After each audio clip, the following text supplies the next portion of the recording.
From Eyewitness News, this is Newsmakers. Welcome to Newsmakers. I'm Tim White. Ted Nesi will join me on the second half. Keeping government running during a pandemic, and I suppose outside a pandemic as well, that is the job of our guest this week. Joining me now live from the State House is the Director of the Department of Administration, Brett Smiley. Director, it's good to speak with you. You too, Tim. Thanks. So let's start with the direct impact of COVID-19 on state government. So our viewers understand, as the Director of the Department of Administration, you run the executive branch of government, not judicial and legislative. And as we talk about this, these figures don't include all of government, including state colleges and universities. But it was reported earlier this week that 20 state employees in the executive branch tested positive for the virus. Where does that stand as of Friday morning? So that number is up to about 40 now. We get daily reports on state employees, and we monitor it and make sure that we're doing everything we can to keep their colleagues and really everyone in state government as safe as possible. And what has been the impact on the ability for the government to function in terms of course, those 40 people out sick, but I'm sure you have a number of people who aren't working because they're on quarantine? Yeah, we have over 200 employees on quarantine as well, but in spite of that, we have been able to keep state government open and running well. Now more than ever, state government matters in the lives of real Rhode Islanders. You know, our state employees are the people that are processing these unemployment checks. They're ones that are processing emergency funding for families hardest hit, like TANF and SNAP benefits. And so, despite the challenges that we're facing, like every employer, but as the state's largest employer, we have contingency plans in place, and we've put measures in place to keep our employees safe, but we remain open for business, and open for business at a more important time than ever, frankly. Not to be flip, but state government doesn't have a great track record with technology. How has the transition to remote working, which I'm hearing there are a lot of state employees who are working from home, how has that transition been so far? You know, if there's a silver lining, at least as it pertains to state employment and the state workforce, has been our quick adaptation to the 21st century. Sometimes state government does feel like it's a couple decades behind, but we have moved rapidly to both enable and empower employees to work remotely, but then also to work in new ways. And so we have over 2,000 state employees who are teleworking. We've deployed hundreds of new laptops and other devices. We've had to make systemic upgrades to things like our VPN and our firewall and our security and our technology. And we've been able to make some really rapid and significant changes. So, you know, for example, we stood up the DOH crisis call line in a weekend. This was a call center that didn't exist. We needed to start answering people's questions quickly. Over the course of a weekend, we turned that around. We have people working in virtual call centers now at home to help get through some of these backlogs. We've converted window service to call centers. We've gone to an all reservation system at the DMV. I mean, these are things that normally would have taken us months or maybe even years in some cases, that we've been able to turn around in days and weeks. And so it's really a testament to the resilience of our workforce and the hard work of the Department of IT, who falls under the Director of Administration. It's been inspiring to see the changes. That kind of technology that you had to upgrade for state government usually takes, as you point out, takes forever, but it's got to go out to bid because it's not cheap. You talked about 2,000 state workers that are teleworking right now, hundreds of laptops sent home. You had to upgrade networks. You also have to take care of security with those networks. Is the federal government going to pay for those upgrades? How is Rhode Island footing that bill? Sure. Yeah, we believe all of those expenses will be reimbursable by the feds. There is already a FEMA disaster declaration in place, which means that most expenses are eligible for 75% reimbursement from the federal government. We're continuing to advocate with the White House and with FEMA through our delegation to make that 100% so that there's no local share. Additionally, there's other stimulus funds and COVID-related funds coming from the federal government that might be able to make up that difference. But at the end of the day, all of it will be reimbursed. I want to get more into the funding coming from federal government and the possible strings attached. But first, I think there are a lot of state employees who are watching this right now, listening to the director of the Department of Administration and wondering, is the state considering furloughs or layoffs? Yeah, we've gotten that question a couple times, and the answer is that's the last thing we want to do. We are taking a variety of steps to balance and manage our budget at an extraordinarily difficult time. And so almost at the outset of this crisis, we implemented a hiring freeze for all non-COVID related hires. We implemented a spending freeze for anything that wasn't directly responsive to the crisis. We are working closely with our unions to ask for additional flexibility and cooperation.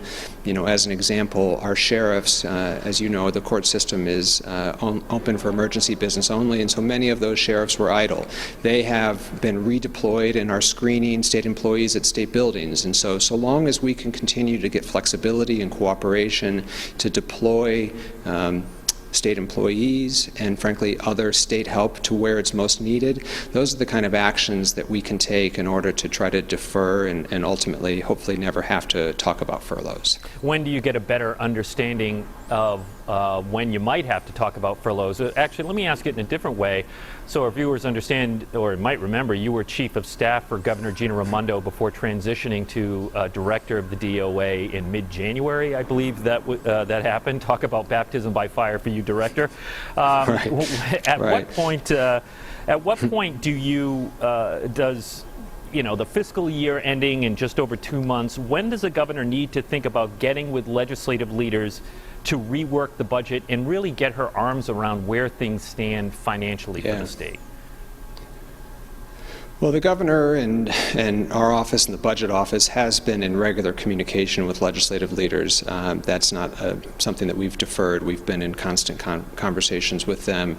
The Revenue and Estimating Conference, which Rhode Islanders may or may not know, is a twice-a-year event where we look at future economic forecasts and make a decision on where we think state revenues will be. That's happening soon. This year, it's going to be a very difficult task because we're going to be looking at predictions in terms of what things like wage growth will look like and income growth that I don't think any of the smartest economies in the world right now know exactly how that's going to sort out. So we will be working closely together with the legislature in the coming weeks, and one way or another, we still need to pass a new state budget by the end of June. Director, let's get back to that federal money we talked about earlier. And what is your understanding of what kind of strings are attached to the federal emergency money? And just to give you an example to start our conversation on this, many schools and towns may be wondering, all right, look, we've been in remote learning. Can I use this disaster aid to fund the schools because it was impacted by COVID-19? Can you answer that question yet? I could answer some of that question. We don't know all the details yet. The federal government has provided to the states a variety of streams of funding. And again, a big credit. The governor is always forward about this, and I want to also say thank you to Senator Reid in White House, Congressman Cicilline and Langevin, because we have about $1.5 billion in federal aid finding its way to Rhode Island right now. And a majority of that is coming in the form of what's called the Corona Relief Fund, which is $1.25 billion coming to the state to help mitigate the expenses incurred from this crisis. Those details on how we're allowed to spend those rules are rather limited at the moment, and we expect more details in the coming weeks. However, to your question about the schools, it's clear to us that if a school department had to buy technology or a Wi-Fi hotspot, that's an expense that would not have occurred but for this crisis, and we're pretty confident that'll be reimbursable. Whether teacher salaries or administrator salaries are eligible, we don't know the answer to that yet, and we have to wait for the federal guidance. Are you hoping that there might be another round of federal money to help pay the bills for these cities and towns, and I suppose state government that might be a little bit looser on the requirements for those funding streams, because the state budget is going to be tight. We don't need the revenue conference to tell us that, and certainly cities and towns We saw the recession 10 years ago, the impact that had on their budgets. Are you hoping there might be some loosening of those restrictions? Yeah, we're advocating both for maximum flexibility with the existing funds and then also for future stimulus packages. It has been made clear to us that the current funds can't be used to replace lost state revenues, and so we're looking for that in a future round. But at the same note, we also are trying to wrap our heads around the extent of the need. I mean, we've seen the press about how quickly the SBA lending program filled up, or the Goldman Sachs lending program. The relief funds that have been awarded to the state aren't meant to just backfill state revenue or meet the state's needs. We need to meet all of Rhode Island's needs, and so some of those funds need to go to helping those hurt the hardest through this crisis. And those are real Rhode Islanders who are facing significant challenges that we're constantly thinking about first, as we also have to do things like balance the state budget. Director, you brought up some of the programs that are out there to help small businesses, and I want to touch on that a little bit. Weeks ago, we launched something here at Channel 12 called 12 Responds for people to email in their questions or concerns, and I can tell you we've gotten thousands of people writing in, which really speaks to how many people are hurting out there. And I wanted to pose one of the questions we got to you. Paul wrote in, he asked us about small businesses and license renewals. He says many license fees and renewals have been waived or extended due to the virus, but not all, and he referenced in his email to us a $2,000 fee he owes. Without getting into the nitty-gritty of Paul's exact situation, because I do not have all of his details, broadly speaking, are you giving these businesses a break when it comes to licensing fees and renewal dates? I would say, again, yes, without knowing the details, broadly speaking, all of our departments and agencies are trying to be as flexible and understanding as possible. I remember not too long ago when we it was actually only a couple weeks ago, although it feels like a lifetime ago, when we made the really difficult decision to close restaurants, and there was a tax payment due. And at the time, we talked about a provision where they could file for a hardship, and that the Division of Tax would take every step possible to try to be cooperative and flexible in the granting of some hardship waivers. And that's a general philosophy that's found throughout government right now. We know what kind of stress and pain Rhode Islanders are under, and as it comes to licensing fees and permit fees, many of them have been waived or extended, and folks who are on the front line dealing with customers are doing their best to try to be understanding of Rhode Islanders in their time of need. Sounds like Paul should pick up the phone and call DBR or whatever agency to find out if they will give him will cut him a little bit of a break on this situation. Is that your advice to him? Again, not knowing any of the details, whoever is issuing that license, he should call that department and see what can be worked out. All right, Director, we have just about a minute left. This is master the obvious here. The country is going to be very different when we come out of this, and certainly state government will as well. Is there a learning experience from all of this where some of maybe the technology or the things that you've had to implement during this crisis will be carried over to when things click back to normal? I think so. The governor referenced it yesterday in her press conference that we have a whole work stream called the New Normal, where we're trying to get ahead of what work is going to look like as we start to reopen the economy. That pertains to state government as well. So, for example, down at the DMV, we have our staff split into two teams, and one team comes in one day and the other team comes in the next day, and they telework the day they're not in the office in order to enable better social distancing and spread out a little bit more.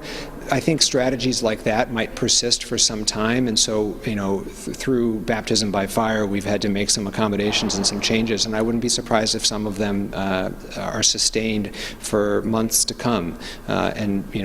We are an employer like many other employers. We're state government, but we also employ thousands of people, and so we're going to have to make some changes to the way we do business, and we're trying to prepare for that like everyone else. Director of the Department of Administration, Brett Smiley, my sincere thanks to you for your time. I know you're extremely busy. When we come back, we go back to the State House. My colleague Ted Nesi, we take a look at a week in news, including some pretty scary projections from the governor this week. Stay with us.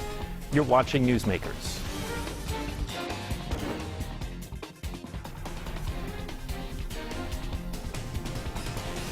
Welcome back to Newsmakers. I'm Tim White. We go back again live to the State House to my colleague, eyewitness news reporter Ted Nesi, and our politics and business editor. Ted, I want to start our first question, as I do every week, and kind of take a step back and look at this week in news and what stood out to you. I know what stood out to me. We're taping this on a Friday morning. On Thursday, the governor finally decided to release the projections the state has been working on. We've always been seeing the University of Washington projections, and you look at those and you see that, the projections could be hospitalizations, in a good case scenario at the end of in just a couple of weeks at more than 2,000, and it's hard to wrap your head around that severe uptick in projection. So it was her releasing of that data to me that really stood out this week. Yeah, I agree, Tim. It's interesting because you had a combination of those pretty grim figures come out on Thursday. The governor's forecast of even the state's, and what you're talking about is the state's best case scenario at the moment, the most likely one, they say. Though even then, the governor has now couched it to say she thinks things could turn out better than their current most likely scenario because people are doing social distancing. But yeah, you would need, I've said it every week now that we've been doing these conversations remotely, that what I watch is hospitalizations, and we continue to see a steady but not exponential growth in hospitalizations. We were at about 245 on Thursday. It was up by about half from a week earlier, whereas deaths had more than doubled in the past week, and cases had more than doubled. Now, cases are, in a big way, really a product of testing. If you test more people, you find more cases. Deaths, of course, are deaths, and we're seeing that the nursing homes that get affected by this just get ravaged. So you're starting to see how there's sort of different coronavirus situations playing out in different communities, in different places, and in different facilities. Remind people why the governor was so reticent originally to put out these projections, and what do you think made her change her mind this week to finally release those numbers? Well, I think one piece was pressure from reporters. I think, Charlie Baker across the border in Massachusetts has been talking about the projections in Massachusetts, I think, for 2 weeks now. I believe Governor Cuomo has talked about what they're expecting in New York. And so I think there was some pressure on the governor to say, look, if other governors can say it, why not you say it too? And she said in her briefing on Thursday that she felt that she now knows enough, and their team working on this know enough, that she had some confidence that these were, she says, directionally correct, meaning, how things are going to go up for this period of time and then hopefully fade out. So I think all of that played into her decision to put it out. But we'll find out pretty quickly how far on or off the mark the projections are, because they project a peak around May 3rd in the most likely scenario, and sooner if things get worse. And I have to wonder, too, when there was a White House briefing and Dr. Birx down in Washington brought up Providence, Rhode Island during a national briefing as an area of concern. That probably was something that definitely went noticed by the governor. Speaking of Washington, you spoke with Congressman Joe Kennedy this week, and that interview is on WPRI.com for people to watch in full. As everyone knows, he's running for Senate against incumbent Senator Ed Markey. What does Congressman Kennedy think elections should look like? Well, it's interesting, Tim, because Massachusetts, some of the deadlines are sooner than in Rhode Island for this year's election, which means not only is it interesting for our Massachusetts viewers, but for Rhode Island viewers, it's a bit of a preview of questions that Rhode Island's legislature is going to have to think about not too long from now. So Congressman Kennedy, a lot of Democrats are talking about this now, and he sent a letter last weekend to the legislative leaders in Massachusetts saying they should pass a law to make this year's election vote by mail universally. Now, he did tell me in the interview, he's not saying you have to close polling locations. They could be open under his scenario, and you could still go and do that. But considering that many of the experts say coronavirus will continue to be a concern through the summer into the fall, even if it's hopefully been tamped down a bit by some of the efforts being done now, he says you shouldn't make people go out and risk their health to cast a vote. So he thinks you send everybody a ballot.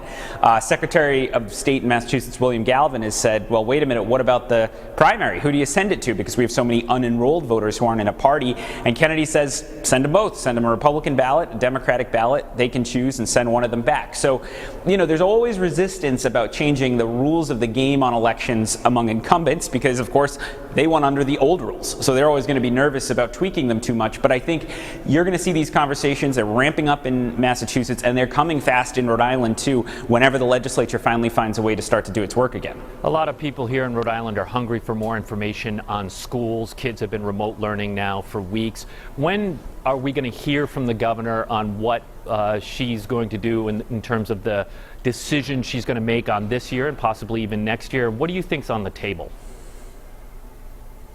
Well, we had thought the governor would have an announcement this week about the future of schools. We're taping this on Friday, as you said, and in the end, she said she was punting it to next week because she just wasn't there yet. And, if you listen to the governor, she clearly really is wrestling with what the right decision is. She sounded almost heartsick at times about making the decision to keep kids out of school, knowing, how it could stunt their learning, knowing what that means for childcare for a lot of parents, knowing that it's going to be harder for less privileged children to have the resources and the parenting around them to make distance learning a success. So I think she's struggling a bit to get comfortable with the idea of saying these kids are not going to go back into the classroom buildings for the rest of the school year. That said, that's clearly what she's weighing, is whether to just announce next week, they're not going back into school this academic year. And I don't think you'll see her, from talking to her aides, punt again and say, 2 more weeks and I'll decide again in May. I think she knows this is kind of when she's going to have to decide once and for all. And part of the question is, how is distance learning working? She says she gets good reports. In fact, you have 2 school-age children, Tim, who are in middle school, who are doing it. I mean, what do you see at your house? Yeah, well, I'll tell you on a Friday, and it might be different on Monday or Tuesday what my answer is on that. I think there are days where technology has been a hindrance to their learning. The network will go down, there's connectivity problems, and that can cause stress and anxiety for certainly my kids who are in middle school when they're trying to learn and they're very academically focused. And I'm sure, and I hear that from other parents because, of course, we're talking to parents all the time about that. But then again, what I do see is teachers working so hard to get that education that they were getting across in the classroom. And they're leaning more into homework than obviously classroom work for obvious reasons.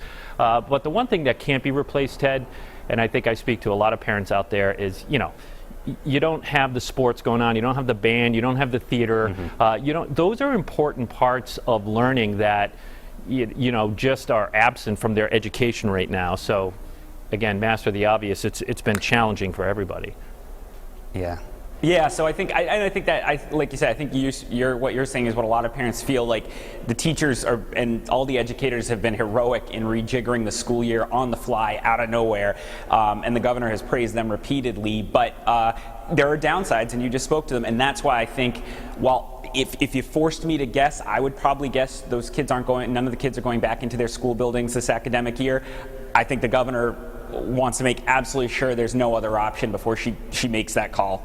We have about 2 minutes left in the program, Ted, or coming up on that. So 12 responds. We've been answering a lot of questions here for people, and I got one in that it sort of just broke my heart in a way because it speaks to where people are right now. And one person wrote in, when will campgrounds be opening up? And I think that's just that reach for sunshine and that reach for being outside the home.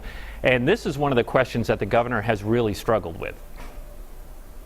Yeah, and I've seen it dawning on people, Tim, I would say in the last week in particular, maybe the last 2 weeks even more so, how disruptive restrictions are going to be. It's one thing, we've all done a month of this, it's been kind of a novelty, it's been hard, but it's been, it's been new as well. We're now talking about canceling the Newport Folk Festival, the Newport Jazz Festival. The governor says you can't have weddings of 50 or more people well into the year, if not for the entire calendar year. And so I think, listening to the governor so far, I'd say she said she'd like to find a way to have summer attractions open, beaches, campgrounds, parks, and available, but with some sort of rules in place so that if coronavirus continues to be a concern, as the public health experts say it probably will be, you're not turning those places into, feeding grounds where the virus takes off again. So, it might be they'll have restricted